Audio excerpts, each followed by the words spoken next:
কড়াকড়ি নজরদারি করতেছি।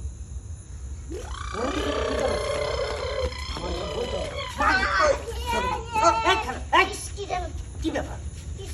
এই বাচ্চা, অ্যাক্সিডেন্ট না, আমি ভালো ড্রাইভার, সামনে ট্রাফিক জ্যাম। আরে মুনির, দেখছো এখানে বিদেশি মাল পর্যন্ত বিক্রি হয়।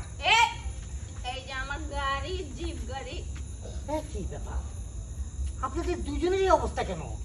আপনারা মদ খাইতেছেন রাস্তায় দাঁড়া দাঁড়া, মাতপান করতেছেন রাস্তায় দাঁড়া দাঁড়া, ধাক্কা খাইতেছেন আমাদের সাথে, আবার আমাদের সাথে মানে উল্টা সুল্টা কথা লাস্ট আউট যেতে পারবো? আসেন, রোলিং চলেন, রোল ক্যামেরা অ্যাকশন। চলেন আমার পিছনে চলেন, ফলো মি। আচ্ছা ঠিক আছে। গাড়িতে উঠেন। আমি যাবো না তাই যাবো। না, এই, তুমি চলো। চল, চল। চল। চলবি?